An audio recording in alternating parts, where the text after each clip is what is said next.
सुरूप मिरच्या महाराज. आणि त्या मिरचीवाल्या मामाला विचाराली, मामा मिरच्या कशा दिल्या? मिरच्या कशा दिल्या? म्हणून ते उकलाली मिरच्या, वरी टाकाली, खाली ठेवाली, वरी उधळाली, खाली ठेवाली मिरच्या.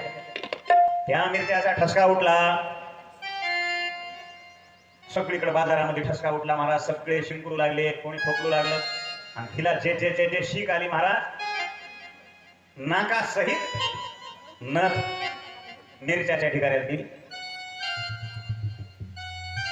त्या जसं नाका मोती करता, त्या नथनी करता नाक जसं महत्वाचं आहे, तसंच आहे महाराज. नाकावीन मोती उभ्या बाजारी फजिती, संत महात्म्यांचं प्रमाण आहे. आणि म्हणून असे वस्त्रालंकार त्या सगळ्या गौरणी नटून थटून कुठे निघाल्या? नंदराजाकडे निघालेल्या आहेत. आणि सगळ्या जणांनी त्या मुलाला पाहिलं, इतकं गोड गोंडा अशा प्रकारचं ते लेकरू दिसायला लागलं महाराज. आणि त्या